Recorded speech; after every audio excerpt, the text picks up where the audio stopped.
नमस्कार, मैं भावेंद्र चक्रधरी ज्ञान ज्योति ऑनलाइन क्लासेस में आप सभी का स्वागत और अभिनंदन करता हूँ। आज हम पढ़ने जा रहे हैं 5वीं कक्षा का हिंदी व्याकरण और चैप्टर 5 में हैं संज्ञा के विकार। संज्ञा के विकार में क्या क्या है यहाँ पर? लिंग, वचन और कारक। तो ये तीनों है, इसके विषय में पढ़ेंगे हम लोग। तो आइए हम लोग सबसे पहले इसके बारे में पढ़ेंगे लिंग के विषय में। तो लिंग आप लोग को मालूम है, तो बुक में कुछ दिए हैं, मैं इसके हिसाब से आप लोग को बता रहा हूँ। यहाँ पर छोटी सी कविता है, इसमें मैं पढ़ के आप लोग को सुना रहा हूँ और समझाऊंगा फिर। मुर्गा मुर्गी बोल रहे थे, कुकड़ू कू यूं बोल रहे थे, हुआ सवेरा अब तो जागो, कसरत करने दौड़ो भागो, सुबह रोज क्यों जल्दी होती, ताने चादर मुन्नी कहती, मुन्ने ने भी बदली करवट, माँ बोली उठ जाओ झटपट, करके से पिताजी लौटे, मुन्ना मुन्नी झट बैठे। तो यहाँ पर कुछ कविता है। ये कविता में आप लोग देख रहे हैं यहाँ पर रंगीन शब्द, यहाँ पर कुछ रंगीन शब्द है दिखाई दे रहे हैं आप लोग को। आपको सुबह कौन उठाता है? हम लोग को सुबह कौन उठाता है? अपने मम्मी या पापा या फिर मुर्गा मुर्गी कौन उठाता है? मुर्गा और मुर्गी की आवाज सुन के हम लोग क्या हो जाता है? उठ जाते हैं। आपको सुबह किसकी आवाज सुनाई देती है? सुबह सबसे पहले किसकी आवाज सुनाई देती है? मुर्गा की आवाज सुनाई देती है या मुर्गी की? मुर्गा की आवाज सुनाई देती है, क्योंकि मुर्गा आवाज करता है लेकिन मुर्गी जो है वो सुबह आवाज नहीं करती। ठीक है, आप सुबह उठकर क्या क्या करते हैं? हम लोग सुबह उठकर क्या क्या करते हैं? अपना काम करते हैं। पिताजी कहाँ से लौटे? पिताजी कहाँ से लौटे? सैर करके लौटे थे। इस कविता में कुछ स्त्री जाति के शब्द आए हैं, जैसे यहाँ पर कुछ स्त्री जाति के हैं, जैसे कि यहाँ पर है मुर्गी और कहते थे यहाँ पर सुबह, चादर, मुन्नी, माँ। तो ये सब स्त्री जाति के शब्द को बोध कर रहे हैं। ठीक है, पुरुष जाति के शब्द भी आए हैं। यहाँ पर पुरुष जाति में कुछ शब्द आए हैं, मुर्गा, सवेरा, पिताजी, मुन्ना, ये सब लिंग बोध कराते हैं। तो ये सब कुछ पुरुष जाति है और कुछ स्त्री जाति है। तो हम लोग यहाँ पर लिंग किसे कहते हैं? यहाँ आप लोग को लिख के बता रहे हैं यहाँ पर लिंग किसे कहते हैं। सबसे पहले पढ़ेंगे हम लोग लिंग के बारे में। ठीक है, लिंग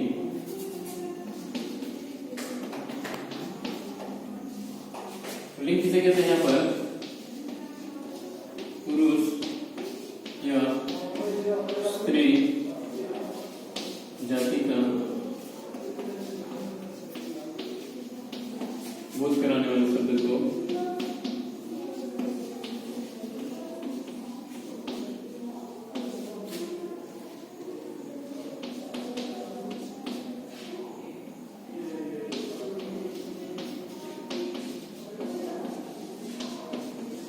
लिंग कहते हैं।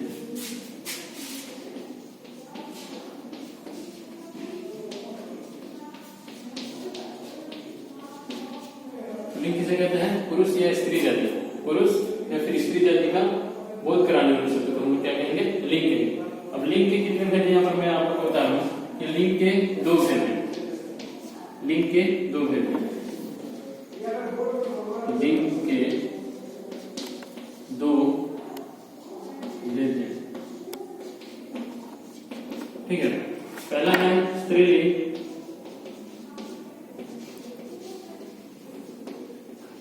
और दूसरा है पुल्लिंग। तो सबसे पहले हम लोग स्त्रीलिंग को देखते हैं कि स्त्रीलिंग किसे कहते हैं।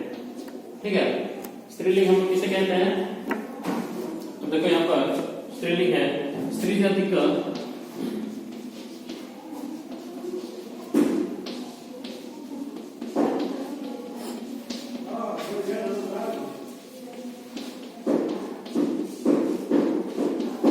स्त्री जाति का बोध कराने वाले शब्द को स्त्रीलिंग कहते हैं। स्त्री जाति का बोध कराने वाले शब्द को हम क्या कहेंगे? स्त्रीलिंग कहेंगे। इसका उदाहरण जैसे कि यहाँ पर है, जैसे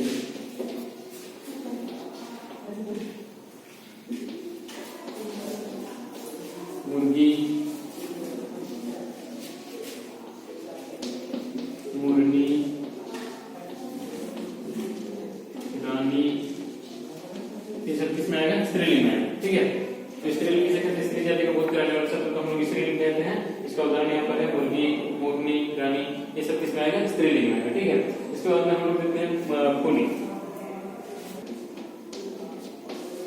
पुल्लिंग किसे कहते हैं? पुरुष जाति का बोध कराने वाले शब्द को हम लोग क्या बोलेंगे? पुल्लिंग। ठीक है, पुरुष जाति का इसका उदाहरण है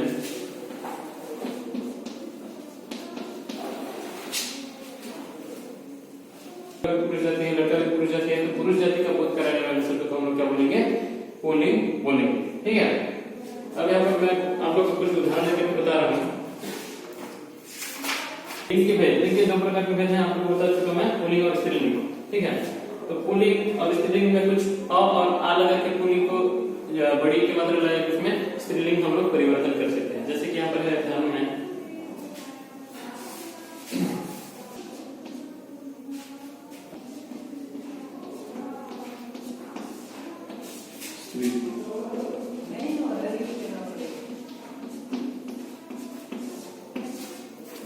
यहाँ पर अ और आ लगा करके पुलिंग जो रहेगा उसको हम स्त्रीलिंग में परिवर्तन करके बड़ी हुई की मात्रा लगाने से वो क्या हो जाएगी, स्त्रीलिंग। ठीक है, जैसे कि यहाँ पर है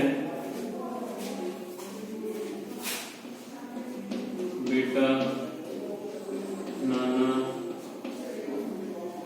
मामा, चाचा, ये सब क्या है, पुलिंग है। बेटा, नाना, मामा, चाचा, हिरण, हिरण। ठीक है, यहाँ पर इसमें अ लगा है, हिरण, हिरण यहाँ पर है ना, लास्ट में अ आ रहा है तो हिरण से क्या होगा, हिरनी। क्या होगा, हिरनी, हिरनी। यहाँ पर ई है तो इसमें नाम में बड़ी की मात्रा से क्या होता है, ये स्त्रीलिंग हो जाता है। ठीक है, हिरण से हिरनी। अब बेटा, इसमें आ लगा है लास्ट में आ, तो बेटा से क्या होगा, बेटी, बेटी। वैसे ही नाना का नानी, मामा का मामी, चाचा का चाची।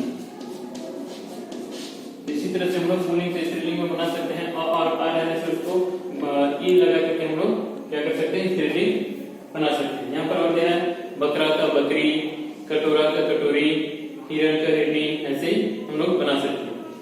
ठीक है, अब अ और आ से हम लोग पुल्लिंग से स्त्रीलिंग बनाएंगे। अ और आ से पुल्लिंग से स्त्रीलिंग बनाएंगे। यहाँ पर आ दिया है, इधर आ दिया है, स्त्रीलिंग में आ है। तो आ रहा लास्ट में, अ आ रहा है, वृद्ध अ आ रहा लास्ट में, छात्र अ आ रहा लास्ट में, आचार्य अ आ रहा लास्ट में। तो सुध का इसमें आ करके हम लोग सुध में आ कर देंगे तो ये क्या हो जाएगा, पुल्लिंग से स्त्रीलिंग हो जाएगा। ठीक है, सुध का होगा ये यहाँ पर सुता। ठीक है, तो सुध और सुता ये पुल्लिंग है और वो स्त्रीलिंग है। ठीक है, जैसे यहाँ पर है वृद्ध है, इसको में भी आ हो जाएगा तो क्या होगा, ये स्त्रीलिंग हो जाएगा, वृद्ध। ये जैसा है वैसे लिखा हूं यहाँ पर, लेकिन इसमें क्या लगाना है, आपको यहाँ पर लगा देना है, तो ये पुल्लिंग से स्त्रीलिंग में परिवर्तन हो जाएगा। ठीक है, तो यहाँ पर है छात्र, छात्र के यहाँ पर भी वैसे लिखेंगे, छात्र है तो छात्र लिख देते हैं, इसमें बस आ लगा देते हैं, तो ये पुल्लिंग से स्त्रीलिंग हो जाएगा। आचार्य है, आचार्य का आचार्य। ठीक है, तो इस तरह से हम लोग पुल्लिंग से स्त्रीलिंग में परिवर्तन कर सकते हैं। यहाँ पर है महोदय, महोदय का क्या होगा, महोदया। शिष्य है, शिष्या। इस तरह से हम लोग पुल्लिंग से स्त्रीलिंग में परिवर्तन कर सकते हैं। ठीक है, उसके बाद आते हैं हम लोग का और इक्का। तो यहाँ पर देखो पुल्लिंग और स्त्रीलिंग का लगा करके हम लोग यहाँ पर लिखे जितना भी शब्द ये का लास्ट में का है, तो उसको हम लोग इक्का लगा के हम लोग पुल्लिंग से स्त्रीलिंग में परिवर्तन कर सकते हैं। जैसे कि यहाँ पर है गायक, इसमें लास्ट में का आ रहा है, फिर नायक लास्ट में का आ रहा है, लेखक लास्ट में का आ रहा है, शिक्षक लास्ट में भी इसमें भी का आ रहा है। ठीक है, इस तरह से गायक से क्या होगा, गायिका, गायक का गायिका।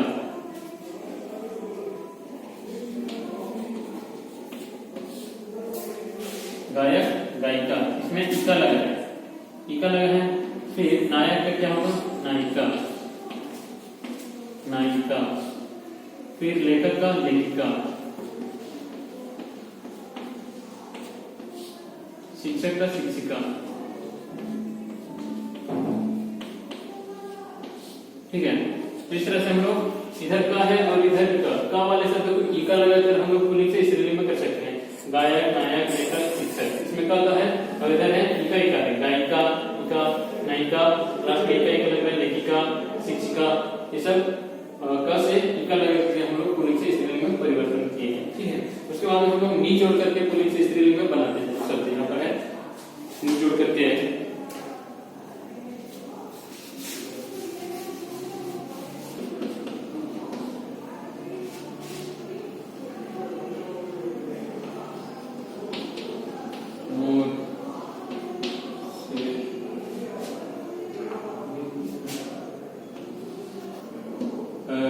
पुल्लिंग में नी जोड़ करके हम लोग पुल्लिंग से स्त्रीलिंग बना सकते हैं। ठीक है, यहाँ पर मोर है, मोर में नी जोड़ देंगे तो क्या होगा, ये मोरनी, ये स्त्रीलिंग हो गया। फिर यहाँ पर शेर है, शेर में नी जोड़ देने से क्या होगा, ये शेरनी।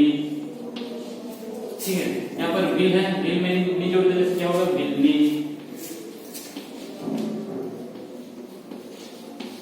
यहाँ पर ऊंट है, ऊंट में नी जोड़ देने से क्या होगा, ये ऊंटनी। तो ये हम नी जोड़ करके पुल्लिंग से स्त्रीलिंग में परिवर्तन किए हैं। ठीक है, उसके बाद में हम लोग यहाँ पर देखते हैं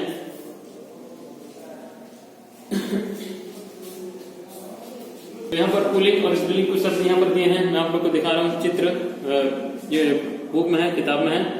तो यहाँ पर आ और आ में पुल्लिंग में आ है तो या लगा करके उसको स्त्रीलिंग में परिवर्तन किया है। जैसे कि यहाँ पर है बूढ़ा का बुढ़िया, चूहा का चूहिया, चिड़ा का चिड़िया, गुड्डा का गुड़िया। ठीक है, तो ये इधर आ लगा है, इधर या लगा है, तो आ से परिवर्तन करके हम आ पुल्लिंग है और या लगा देने से स्त्रीलिंग हो गया। तो ऐसे हम लोग परिवर्तन करके पुल्लिंग से स्त्रीलिंग में परिवर्तन कर सकते हैं। ठीक है, उसके बाद में यहाँ पर दिया है इन जोड़ करके हम लोग पुल्लिंग से स्त्रीलिंग बनाए। यहाँ पर जैसे सुनार है, लुहार है, धोबी है, माली है, तो इसका सुनार का सुनारिन हुआ, लुहार का लुहारिन हुआ, धोबी का धोबिन हुआ, माली का मालिन हुआ। इन जोड़ करके यहाँ पर पुल्लिंग से स्त्रीलिंग में हम लोग परिवर्तन किए हैं। ठीक है, उसके बाद में आनी लगा कर यहाँ पर किए हैं। सेठ, जेठ, देवर, सेठ का सेठानी हुआ, जेठ का जेठानी हुआ, देवर का देवरानी हुआ। ठीक है, उसके बाद में मान और मती लगाकर, मान में पुल्लिंग है और मती स्त्रीलिंग है, तो यहाँ पर श्रीमान का श्रीमती, बुद्धिमान बुद्धिमती, आयुष्मान आयुष्मती। तो जो मान है वो पुल्लिंग है और जो मती है वो क्या है, स्त्रीलिंग है। ठीक है, कुछ अन्य उदाहरण, यहाँ पर कुछ अन्य उदाहरण दिए हैं कि पुल्लिंग और स्त्रीलिंग का। जैसे कि यहाँ पर माता, पिता है, माता, ये इधर का पुल्लिंग है, पिता, वर, कवि, बैल, ये सब पुल्लिंग है। और स्त्रीलिंग में इसका क्या होगा, पिता का होगा माता, वर का होगा वधु, कवि का होगा कवयित्री, बैल का होगा गाय। ठीक है, यहाँ पर और कुछ ऐसे शब्द हैं, भाई, बहन, अभिनेता, अभिनेत्री, राजा, रानी, विद्वान, विदुषी, तो ये अलग अलग हैं। ठीक है, तो ये इधर का जितना है पुल्लिंग है और ये इधर जितना है ये स्त्रीलिंग है। ठीक है, इतना समझ में आ गया। अब आप हम लोग देखते हैं लिंग की पहचान कैसे करते हैं। ठीक है, तो लिंग की पहचान हम लोग यहाँ पर करेंगे कि निर्जीव वस्तु में भी स्त्रीलिंग या पुल्लिंग होती है, तो जो निर्जीव वस्तु है उसका भी पुल्लिंग और स्त्रीलिंग होती है। इनका लिंग कैसे पहचाने, इन वाक्यों को पढ़ो, इनका लिंग हम लोग कैसे पहचानते हैं। चाची ने गेंद फेंकी और मामी ने बल्ला उठाया। चाची ने गेंद फेंकी और मामी ने क्या उठाया, बल्ला उठाया। तो यहाँ पर गेंद फेंकी, तो ये स्त्रीलिंग हो जा रहा है। यहाँ पर वाक्य आप लोग देख रहे हैं कि चाची ने गेंद फेंकी, गेंद फेंकी, तो ये कौन सा लिंग है, ये स्त्रीलिंग है। ठीक है, और यहाँ पर बल्ला, बल्ला जो है वो क्या लिंग है, पुल्लिंग है, इसलिए यहाँ पर उठाया हुआ। और यहाँ पर वाक्य है मेरी तो चाबी भी खो गई और ताला भी खो गया। तो यहाँ पर चाबी है, स्त्रीलिंग, खो गई है, यहाँ पर गई लिखा है, और यहाँ पर ताला भी खो गया, यहाँ पर गया लिखा है, तो ये कौन सा लिंग में हो जाएगा, ये पुल्लिंग में हो जाता है। ठीक है, तो गेंद, चाबी, बल्ला, ताला जैसे निर्जीव वस्तुओं के लिंग का पता क्रिया से चलता है। गेंद, चाबी स्त्रीलिंग शब्द है, इसलिए उनकी क्रिया भी स्त्रीलिंग है। तो गेंद जो है वो क्या है, स्त्रीलिंग है, तो उनका क्रिया भी क्या हुआ, स्त्रीलिंग हो गया। तो यहाँ पर बल्ला जो है वो पुल्लिंग है, तो उसका क्रिया भी क्या होगा, पुल्लिंग हो गया। यहाँ पर चाबी स्त्रीलिंग है, उसका क्रिया भी स्त्रीलिंग होगी, और ताला जो है वो पुल्लिंग है, उसका क्रिया भी पुल्लिंग हो गया। ठीक है, तो यहाँ पर सर्वनाम मेरा, मेरी, उसका, उसकी से भी लिंग की पहचान होती है। जैसे मेरी घड़ी खो गई, तो यहाँ पर जो सर्वनाम है मेरा, मेरी, उसका, उसकी, ये कौन सा शब्द है, ये सर्वनाम शब्द है। इससे भी हम लोग क्या कर सकते हैं कि लिंग की पहचान कर सकते हैं। अब लिंग पहचान के अन्य नियम, लिंग पहचान के कुछ नियम है। यहाँ पर कुछ शब्द सदा पुल्लिंग होते हैं, कुछ यहाँ पर जो शब्द है वो सदा क्या होते हैं, पुल्लिंग होते हैं। जैसे कि यहाँ पर है, आप लोग देख रहे हो यहाँ पर पहाड़ों के नाम, पहाड़ों के नाम सदा पुल्लिंग होते हैं। दिनों के नाम सदा पुल्लिंग होते हैं। पेड़ों के नाम सदा, पेड़ों के नाम भी सदा पुल्लिंग होते हैं। सागरों के नाम भी सदा पुल्लिंग होते हैं। देशों के नाम भी पुल्लिंग होते हैं। ग्रहों के नाम भी पुल्लिंग होते हैं। खाली जो पृथ्वी है ना, उसको छोड़ करके जितना भी ग्रह है वो सब किस में आएगा, पुल्लिंग में आएगा। उसके बाद में यहाँ पर कुछ नियम है, कुछ शब्द सदा स्त्रीलिंग होते हैं। जैसे कि यहाँ पर है नदियों के नाम, नदियों के नाम हमेशा स्त्रीलिंग है। उसके बाद में लिपियों के नाम हमेशा स्त्रीलिंग है, भाषाओं के नाम भी हमेशा स्त्रीलिंग है, भाषा के बोलियों के नाम। उसके बाद में तिथियों के नाम भी स्त्रीलिंग है, ये सब पूरा हमेशा स्त्रीलिंग होते हैं। कुछ शब्द पुरुष तथा स्त्री के लिए समान होते हैं, जैसे कि प्रधानमंत्री, राष्ट्रपति, डॉक्टर, खिलाड़ी, ये कुछ पुल्लिंग भी होते हैं और कुछ स्त्रीलिंग में भी आते हैं।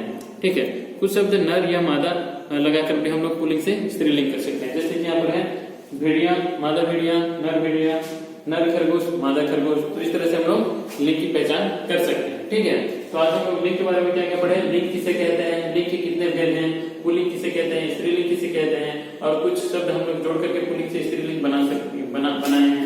ठीक है, उसके बाद में आते हैं हम लोग वचन। लिंग के बाद में आते हैं हम लोग वचन। अब हम लोग पढ़ेंगे वचन के बारे में।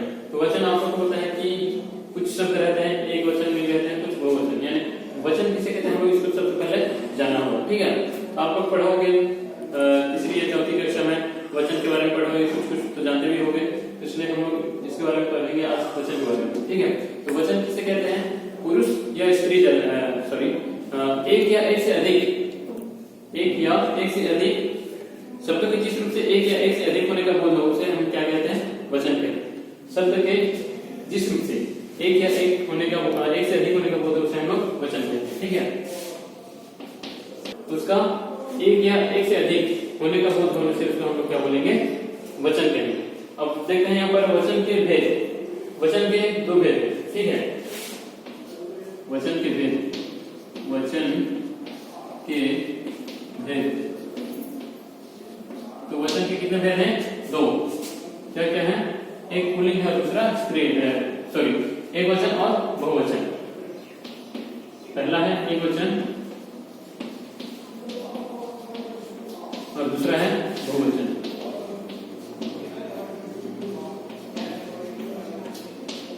तो सबसे पहले हम लोग जानते हैं एक वचन किसे कहते हैं।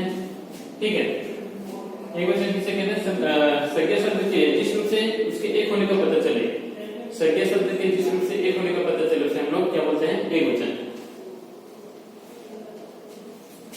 संज्ञा शब्द के जिस रूप से एक से अधिक होने का पता चले उसे हम लोग बहुवचन कहते हैं। ठीक है, एक वचन और बहुवचन।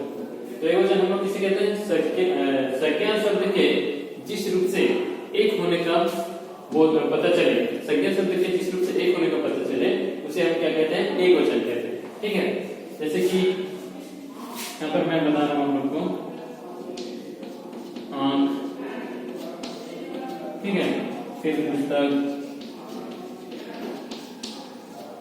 ठीक है, ये एक शब्द का बोध कर रहे हैं, आंख, पुस्तक, ये एक शब्द का बोध हो रहा है, ये होगा एक वचन। ठीक है, उसके बाद में है इसका हम लोग एक वचन कहेंगे। उसके बाद में बहुवचन, संज्ञा शब्द के जिस रूप से एक से अधिक होने का बोध हो, संज्ञा शब्द के जिस रूप से एक से अधिक होने का बोध हो या फिर पता चले तो उसे हम क्या बोलते हैं, बहुवचन कहते हैं। तो इसका बहुवचन क्या होगा, आंख का बहुवचन आंखें, आंखें। ठीक है, और पुस्तक का पुस्तकें, पुस्तकें। ठीक है, तो इस तरह से हम लोग एक वचन और बहुवचन का पहचान कर सकते हैं। तो वचन किसको कहते हैं आप लोग को मालूम हो गया, उसके कितने भेद है उसको भी मालूम हो गया आप लोग को। एक वचन किसे कहते हैं, बहुवचन किसे कहते हैं, ये सब मैं आप लोग को बता चुका। अब इसके बाद में हम लोग देखते हैं इसकी कुछ बदलाव, वचन के कुछ बदलाव। ठीक है,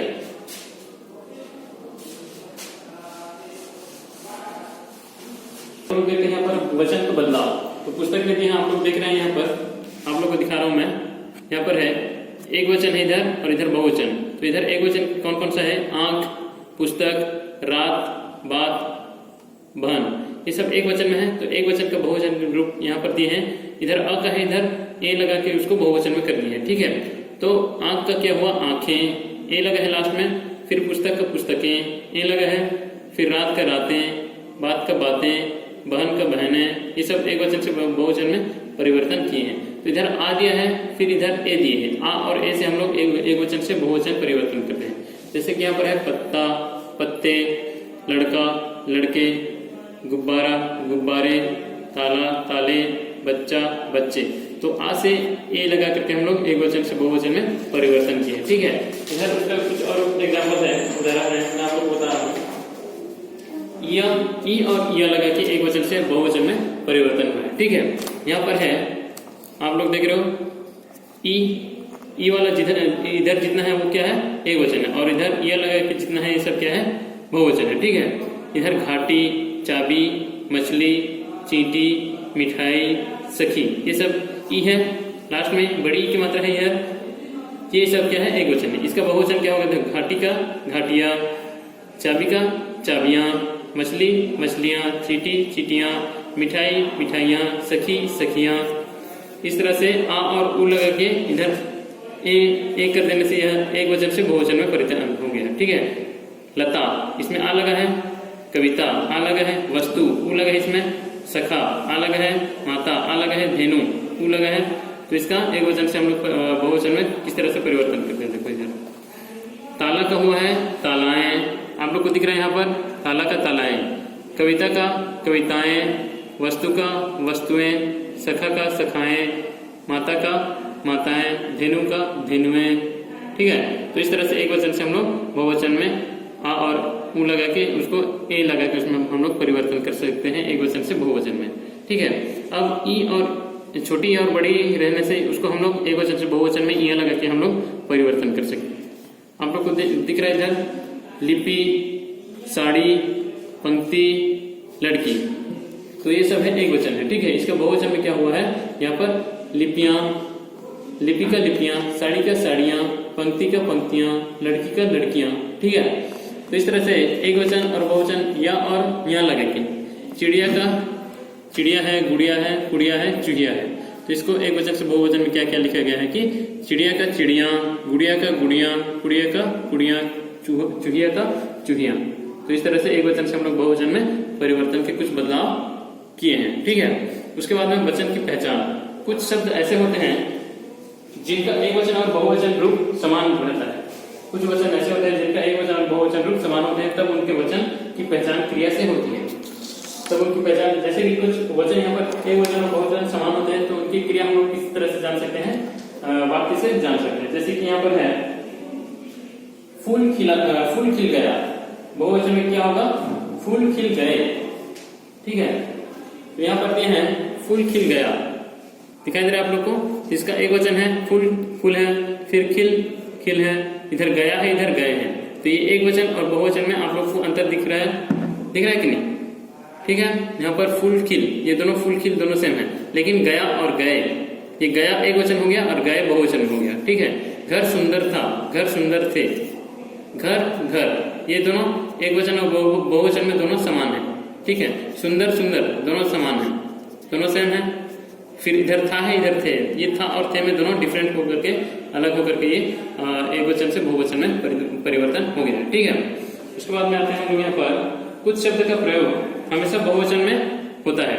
हमेशा बहुवचन वाले शब्द कौन सा है, देखो यहाँ पर है आंसू, हस्ताक्षर, प्राण आदि, ये सब कौन सा है, हमेशा बहुवचन होते हैं। ये आंसू हमेशा बहुवचन, हस्ताक्षर बहुवचन, प्राण हमेशा बहुवचन। फिर यहाँ पर हैं कुछ शब्दों का प्रयोग हमेशा एक वचन होते हैं। पानी एक वचन में होगा, उसका बहुवचन नहीं है। सोना भी एक वचन है, चांदी भी एक वचन है, दूध भी एक वचन है। ठीक है, उसके बाद में है, उसके बाद यहाँ पर है आदर देने के लिए बहुवचन का प्रयोग होता है। तो यहाँ पर हम लोग आदर देने के लिए किसका प्रयोग करते हैं, बहुवचन का। ठीक है, आदर देने के लिए हम लोग बहुवचन का प्रयोग करते हैं। जैसे कि यहाँ पर है दादाजी आए हैं, यहाँ पर आप लोग देख रहे हैं दादाजी आए हैं, फिर दादी जी आई है, आए हैं आई है, ये पुल्लिंग है और ये स्त्रीलिंग है, तो ये दोनों में आप लोग अंतर देख रहे हैं। ठीक है, उसके बाद में है यहाँ पर संज्ञा सर्वनाम शब्दों का पहचान बदलने पर क्रिया का रूप भी बदल जाता है। ठीक है, तो जैसे घोड़ा खड़ा है, घोड़े खड़े हैं, खड़ा है खड़े हैं, ये घोड़ा और ये घोड़े, ये एक वचन ये बहुवचन। ठीक है, वह जा रहा है, तो यहाँ पर है वे जा रहे हैं, ये जा रहा है और ये जा रहे हैं, तो ये एक वचन है और ये बहुवचन। तो इस तरह से हम लोग कुछ शब्द का एक वचन से हम लोग बहुवचन में परिवर्तन कर सकते हैं। ठीक है, यहाँ पर कुछ शब्द को पहचान बहुवचन बनाने के लिए उनके साथ जन, गण, वर्ण, वर्ग आदि शब्द जोड़े जाते हैं। जैसे गुरु, गुरुजन, तो ये गुरु जो है यहाँ पर मैं आप लोग को लिख के बता रहा हूँ। जैसे कि यहाँ पर है गुरु,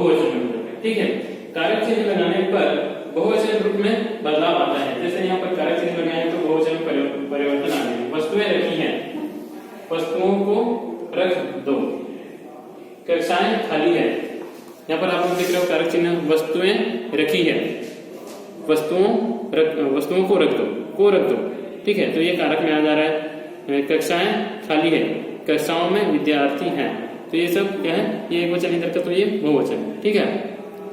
तो हम लोग वचन किसे कहते हैं, वचन के कितने भेद हैं, एक वचन किसे कहते हैं, बहुवचन किसे कहते हैं, एक वचन से बहुवचन में किस तरह से हम लोग परिवर्तन किए हैं, तो ये सब हम लोग मैं आप लोग को बता चुका, और आप लोग आशा करता हूँ कि आप लोग अच्छी तरीके से समझ गए होंगे, और अगर नहीं समझे हैं तो बुक को 2-3 बार अच्छे से पढ़ लेंगे, तो उसमें आप लोग को क्या होगा कि समझ में आ जाए, ठीक है। उसके बाद में हम लोग पढ़ते हैं कारक। अब आते हैं इसके बारे में, कारक के बारे में, ठीक है। हम लोग देखते हैं अभी कारक के बारे में पढ़ेंगे। तो कारक किसे कहते हैं, सबसे पहले जानना जरूरी है। संज्ञा या सर्वनाम के जिस रूप से उसका क्रिया से संबंध जाना जाए, संज्ञा या सर्वनाम के जिस रूप से उसका क्रिया से संबंध जाना जाए, उसे हम लोग क्या कहेंगे, कारक। आप लोग को समझ में आ गया होगा कि संज्ञा या सर्वनाम के जिस रूप से उसका क्रिया का संबंध होगा, तो उसे हम लोग क्या बोलेंगे, कारक कहेंगे। तो कारक के कितने भेद हैं यहाँ पर, कारक के 7 भेद हैं, लेकिन इसको जो 8वां है तो उसको भी लोग क्या मानते हैं, कारक मानते हैं। यहाँ पर कारक के भेद हैं, कर्ता कारक, कर्म कारक, करण कारक, संप्रदान कारक, अपादान कारक, संबंध कारक, अधिकरण कारक और संबोधन कारक। तो इस तरह से 7 प्रकार के हैं, लेकिन लोग इसको भी कारक मानते हैं, संबोधन को भी कारक मानते हैं। तो इस प्रकार से कारक का 8 प्रकार है। अब मैं आपको बताना चाहता हूँ कि यहाँ पर कारक के 7 प्रमुख भेद है। तो जितना ये 7 है, ये प्रमुख भेद है कारक का, ठीक है। और ये जो है नीचे का संबोधन वो 8वां नंबर है, इसको लोग मानते भी हैं 8वें प्रकार का मानते हैं इसको। संबोधन रूप का संबंध क्रिया से नहीं होता, इसलिए इसे कारक नहीं माना जाता। तो जो संबोधन है, ये लास्ट जो है, ये क्या नहीं होता कि इसका रूप संबोधन रूप का संबंध क्रिया से नहीं होता, इसका रूप जो है वो क्रिया से नहीं होता, इसलिए इसको क्या नहीं माने जाते हैं, कारक नहीं माने जाते, ठीक है। तो कारक कुछ चिन्ह यहाँ पर क्या है, मैं आपको बता दे रहा हूँ।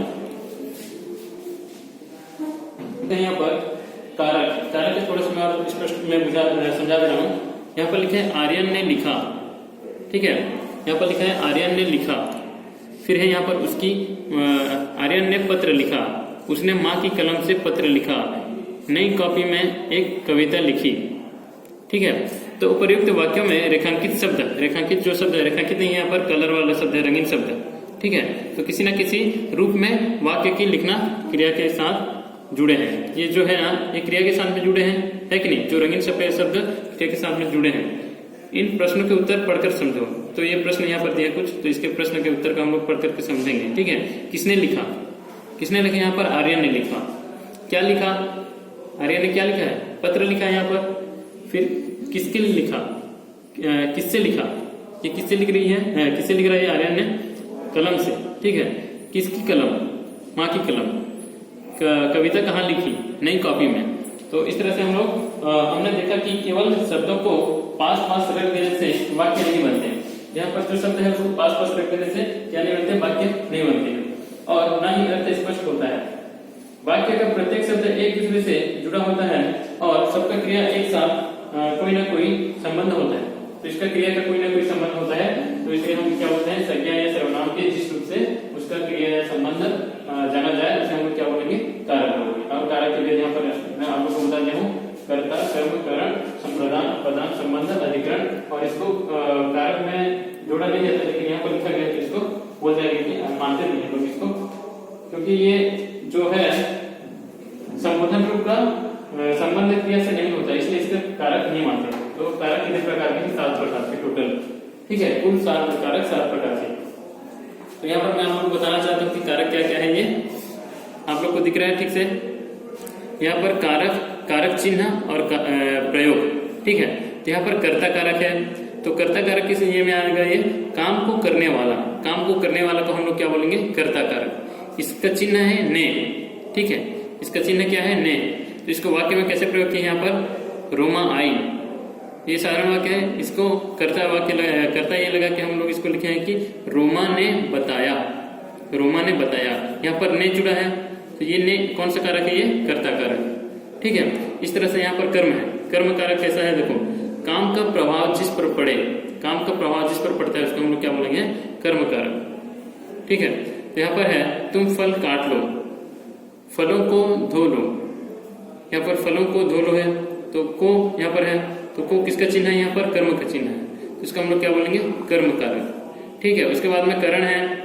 करण का क्या दिया, यहाँ पर जिस साधन से काम किया जाए उसे हम लोग क्या बोलेंगे, करण कारक। जिस साधन से काम किया जाए, तो यहाँ पर से द्वारा, द्वारा लगा है यहाँ पर, तो अपनी आंखों से देखिए, अपनी आंखों से यानी अपनी आंख द्वारा हम लोग यहाँ पर देखते हैं, तो उसमें आएगा से आया है, तो ये से द्वारा द्वारा है, तो इसका हो गया ये करण कारक। ठीक है, साइकिल से विद्यालय गया, किसके द्वारा विद्यालय गया, साइकिल के द्वारा, तो यहाँ पर से जो है ये किसमें आएगा, करण कारक में आएगा।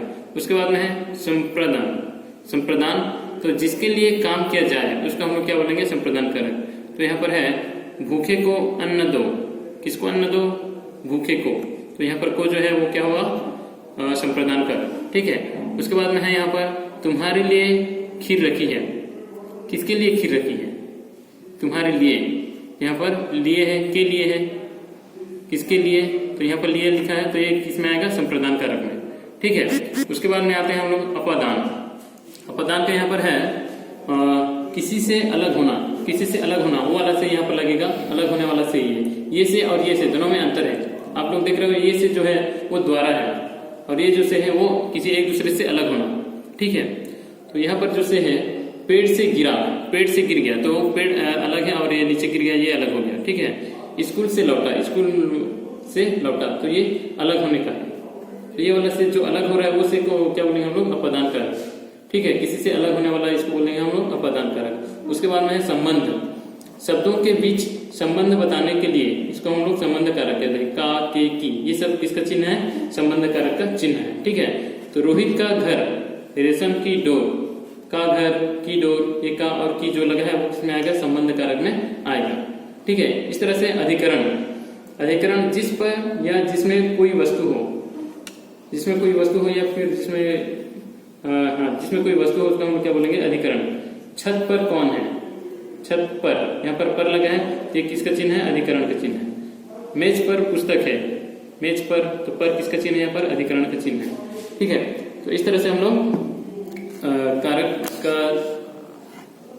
शब्द को जो है उसको हम लोग जान सकते हैं। ठीक है, यहाँ पर संबोधन ये है, संबोधन है, अरे, ये सब संबोधन कारक का चिन्ह है। जिसे पुकारा जाए, तो जिसे पुकारा जाए उसका हम लोग क्या बोलेंगे, संबोधन कारक। ठीक है, अरे लौट आओ, अरे लौट आओ, तो जो अरे है ये क्या है, संबोधन है। ठीक है भगवान इतनी वर्षा, तो ये अरे है, ये सब क्या है, संबोधन कारक का चिन्ह है। ठीक है, तो इस तरह से हम लोग आज क्या सीखे, चैप्टर 5 में संज्ञा की विकार। संज्ञा के विकार में लिंग सीखे, वचन सीखे, कारक सीखे। लिंग किसे कहते हैं, लिंग के कितने भेद हैं, पुल्लिंग किसे कहते हैं, स्त्रीलिंग किसे कहते हैं, लिंग की पहचान कैसे करना चाहिए, ये सब हम लोग लिंग से सीखते। ठीक है, उसके बाद में हम लोग वचन किसे कहते हैं, वचन के कितने भेद हैं, एक वचन किसे कहते हैं, बहुवचन किसे कहते हैं, और वचन को एक वचन से बहुवचन हम लोग किस तरह से लिखेंगे उसको भी मैं आप लोग को बता दूंगा। उसके बाद में कारक किसे कहते हैं, कारक के कितने भेद हैं और क्या क्या है, वो सब मैं आप लोग को बता दिया। ठीक है, तो आशा करता हूँ इसको आप लोग समझ गए होंगे ठीक तरीके से। अगर अच्छी तरीके से नहीं समझे होंगे तो अपने बुक को निकाल करके कम से कम 2 या 3 बार उस चैप्टर को पढ़ोगे, चैप्टर 5 को, संज्ञा के विकार चैप्टर को पढ़ोगे, तब आप लोग को समझ में आ जाएगा। और जो समझ में नहीं आएगा जैसे ही इसको खोलेंगे तो मैं आप लोग को जो डाउट रहेगा उसको मैं क्लियर कर दूंगा। ठीक है, धन्यवाद।